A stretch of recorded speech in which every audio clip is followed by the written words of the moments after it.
Oke, Assalamualaikum warahmatullahi wabarakatuh. Alhamdulillah. Waalaikumsalam warahmatullahi wabarakatuh. Alhamdulillah kami dalam keadaan sehat walafiat. Semoga Allah selalu melindungi kita semua. Amin ya rabbal alamin. Perkenalkan saya Samsul dan saya ditemani dengan Pak Taryo, dan kami akan mempresentasikan tentang sistem informasi manajemen di tempat bekerja kita. Oke, langsung saja. Latar belakang. Dalam era globalisasi sekarang ini, rumah sakit dituntut untuk meningkatkan kinerja dan daya saing sebagai bahan usaha dengan tindak mengurangi misi sosial yang di bawahnya. Rumah sakit harus merumuskan kebijakan-kebijakan strategi antara lain efisien dari dalam organisasi manajemen serta SDM-nya. Harus mampu secara cepat dan tepat mengambil keputusan untuk meningkatkan pelayanan kepada masyarakat agar dapat menjadi organisasi yang responsif, inovatif, efektif, efisien, dan menguntungkan. Sistem informasi manajemen rumah sakit adalah sistem komputerisasi yang memproses dan mengintegrasikan seluruh alur proses bisnis layanan kesehatan dalam bentuk jaringan koordinasi, pelaporan dan prosedur administrasi untuk memperoleh informasi secara cepat, tepat, dan akurat. Sistem informasi manajemen atau SIM berbasis komputer merupakan sarana pendukung yang sangat penting, bahkan bisa dikatakan mutlak untuk operasional rumah sakit. Menurut para ahli, saya mendapatkan menjelaskan, atau menurut para ahli itu satu orang itu Bapak Abdul Qadir 2003 P114, yang sistem informasi manajemen adalah sistem informasi yang digunakan untuk mendukung operasi manajemen dan pengambilan keputusan dalam sebuah organisasi. Biasanya SIM menyediakan informasi untuk operasi organisasi. Ruang lingkup aplikasi sistem informasi kesehatan mencakup pengelolaan informasi dalam lingkup manajemen pasien. Lingkup ini antara lain sebagai berikut. 1. Pasien yang mencatat data status pasien untuk memudahkan mengidentifikasikan maupun pembuatan statistik dari pasien masuk sampai keluar.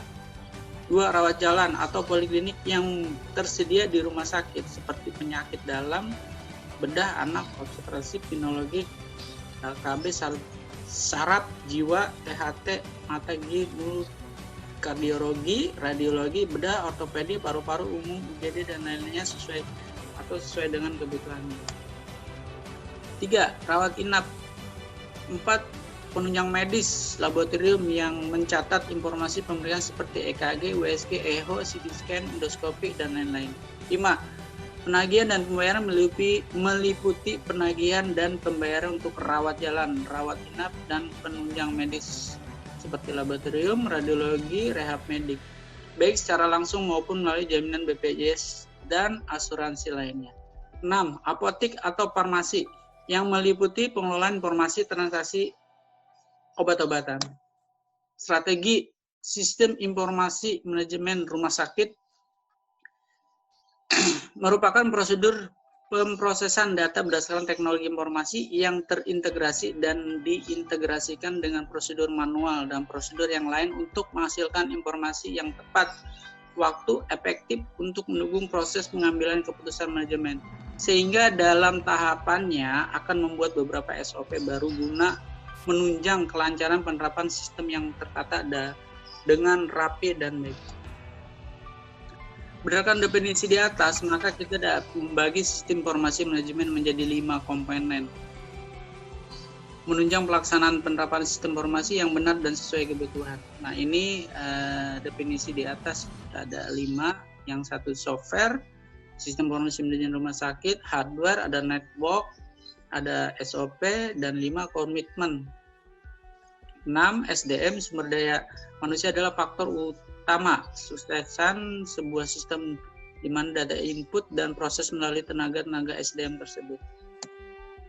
Arsitektur infrastruktur, nah ini juga sangat penting. Kebutuhan infrastruktur jaringan komputer ke depan bukan hanya untuk membutuhkan sistem informasi rumah sakit saja, tapi juga harus mampu digunakan untuk berbagai hal seperti jalur telepon, IV, CCTV, intelligent building, medical equipment, dan lain-lain.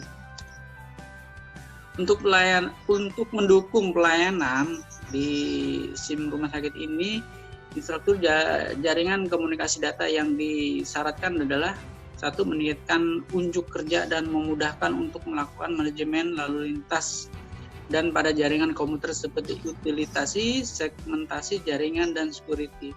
Dua, membatasi broadcast domain pada jaringan duplikasi IP address dan segmentasi jaringan mengenai WLAN untuk setiap gedung atau lantai. 3, memiliki jalur backbone fiber optik dan backup yang berbeda jalur. 4, memanfaatkan peralatan aktif yang ada. 5, dianjurkan pemasangan hal vendor jaringan yang tersertifikasi. 6, dokumentasi sistem jaringan lengkap, perbekalan konfigurasi, uji coba dan sejenisnya baik hard copy maupun soft copy. 7, perangkat aktif pengelolaan bertingkat. Arsitektur aplikasi, suatu paket sistem aplikasi yang integrasi yang dihubungkan dengan online pada semua fungsi pelayanan rumah sakit, mulai dari transaksi, manajemen antrian, pendaftaran, pelayanan perawatan, pelayanan penunjang, manajemen operasi, bedah sentral, rekam medis, manajemen keperawatan, kasir, mobilisasi dana, pelayanan piutang, manajemen material, stok barang, obat, akuntansi, dan keuangan, kepegawaian gizi, linen, laundry, dan fungsi pelayanan rumah sakit lainnya. Sistem informasi manajemen rumah sakit merupakan prosedur pemrosesan data rumah sakit memanfaatkan teknologi informasi yang terintegrasi untuk menghasilkan informasi yang tepat waktu, efektif untuk mendukung proses pengambilan keputusan bagi pihak manajemen, sehingga dalam tahapannya akan membuat beberapa SOP baru guna menunjang kelancaran penerapan sistem informasi rumah sakit yang bertata dengan baik dan rapi. Berdasarkan definisi di atas, maka kita dapat membagi SIM menjadi 6 komponen untuk guna melaksanakan penerapan SIM yang benar dan sesuai kebutuhan. Software, network, SOV, komitmen, dan terakhir SDM. Nah, ini contoh dari software yang ada di tempat kita bekerja di rumah sakit, yaitu nama softwarenya EHR. EHR itu Electronic Health Record. Nah, itu ada tampilan desktop yang menunjukkan pertama username, dan yang kedua, kolom kedua itu password. Nah, ini ada satu lagi, setelah terbuka dia akan muncul seperti ini. Nah, ini tergantung kita mau di perawatan mana, karena kita dinas di ruang perawatan, itu ada lantai 8 dan sub-sub atau ruangan lainnya yang tertulis di sini. Nah, ini tergantung dari kita akan mengerjakan di lantai berapa. Oke, terima kasih dari saya sendiri, Samsul, dan selanjutnya akan mempresentasikan teman saya, Bapak Taryo. Silakan, Bapak Taryo. Ya, Assalamualaikum warahmatullahi wabarakatuh. Waalaikumsalam. Alhamdulillah, saya bersyukur kepada Allah atas karunia dan rahmatnya, sehingga pada kesempatan kali ini kita masih dapat bertatap muka. Dalam kesempatan kali ini saya akan menyampaikan presentasi dari subsistem, yaitu studi kasus tentang sistem informasi manajemen.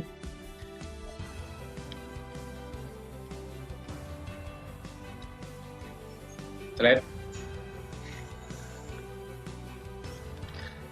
Nah, pada kesempatan kali ini saya akan menjelaskan aplikasi sistem informasi yang di RSCM, yaitu di subsistem, yaitu penata rekening dan kasir. Slide. Sumber daya yang dibutuhkan, yaitu yang pertama adalah perangkat lunak. Untuk dapat menggunakan EHR diperlukan sistem informasi seperti Windows, Linux, Mac OS, dan sejenisnya. serta browser misal Mozilla Firefox, Google Chrome, atau Internet Explorer, dan sejenisnya. Untuk mendapatkan tampilan antarmuka terbaik, direkomendasikan menggunakan Mozilla Firefox dan Google Chrome. Kemudian, sumber daya yang kedua adalah perangkat keras. Membutuhkan perangkat keras pendukung PC set seperti monitor, CPU, keyboard, mouse. Bisa juga menggunakan laptop atau tablet, dan perangkat pendukung jaringan seperti sandwich dan kabel LAN. Kemudian sumber daya yang ketiga adalah sumber daya manusia. Itu diperuntukkan kepada penata rekening dan kasir di masing-masing unit. Kemudian sumber daya yang keempat adalah pengenalan dan pelatihan. Modul berfungsi sebagai media informasi pengguna dalam penggunaan Electronic Health Record atau EHR. Slide.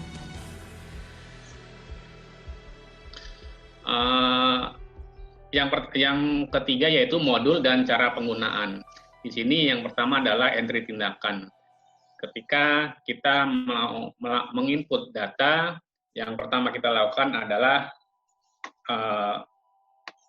kita klik menu order.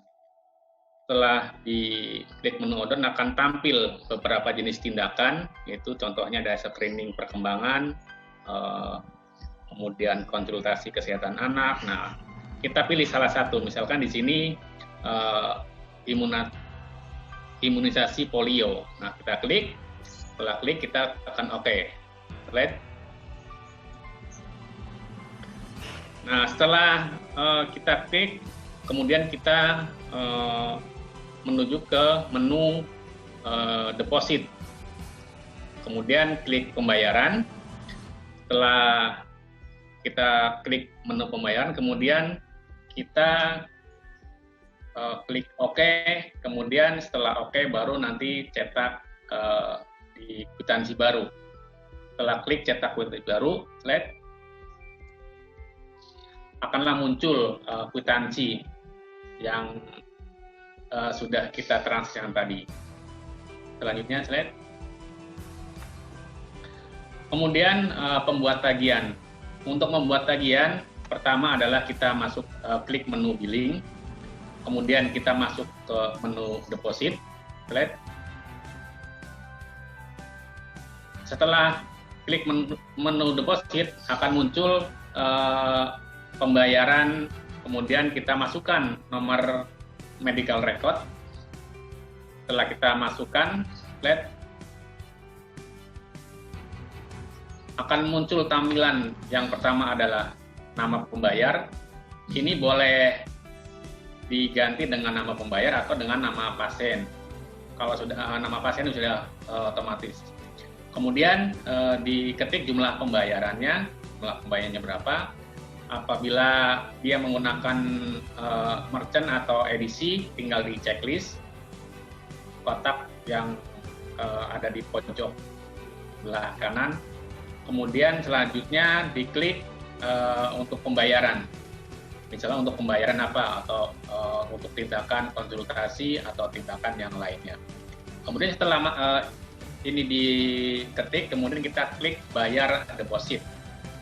Nah, setelah dibayar deposit, nanti terbitlah kwitansi yang tadi sudah disampaikan sebelumnya.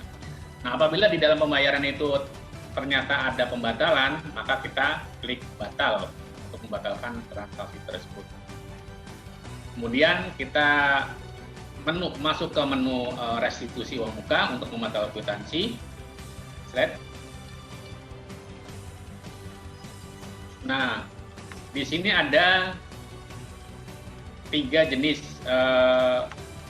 kolom. Yang pertama adalah transaksi tunai, kemudian transaksi non tunai, dan transaksi BS. Transaksi tunai adalah untuk melakukan billing apabila pasien itu menggunakan payment dengan cara tunai. Menunya sama, kita klik billing, kita masuk ke billing, slide. Kita masukkan nomor rekam medis, slide. Nah, setelah kita input order akan muncul tagihan, nomor tagihan. Setelah kita klik nomor tagihan, akan muncul di sini ada 4 kolom ya. Yang pertama adalah transaksi tunai, kemudian transaksi non tunai, BS, dan final. Untuk yang tunai kita klik yang tunai, slide. Kemudian untuk yang transaksi non tunai kita klik yang non tunai, slide. Kemudian untuk yang setelah transaksi tunai atau non tunai, kemudian kita klik simpan, slide. Kemudian untuk kolom BS kita klik BS, slide. Kemudian kita klik OK untuk transfer ke BS. Kemudian untuk transaksi final, ini digunakan ketika kita sudah melakukan transaksi baik tunai maupun non-tunai. Supaya tagihan tidak bisa berubah lagi, maka kita klik tombol final. Slide. Kemudian OK. Slide. Nah, setelah kita melakukan transaksi baik tunai maupun non tunai ataupun BS, di akhir kerja kita yaitu ada laporan rincian rawat inap. Nah, dari laporan ini bisa jenis laporan harian, bisa juga laporan bulanan. Untuk yang harian kita tinggal klik aja, di sini ada tanggal awal, kemudian ada tanggal akhir. Kemudian setelah kita klik tanggalnya, kemudian kita tampilkan. Bisa juga di format ke Excel. Right? Nah, inilah tampilannya ketika kita sudah memilih tanggal yang akan kita ambil laporannya. Tampillah ini menu laporan. Untuk yang saya kasih lihat di sini adalah untuk laporan harian. Right? Demikianlah studi kasus yang telah diaplikasikan di RSCM. Mudah-mudahan bermanfaat. Assalamualaikum warahmatullahi wabarakatuh.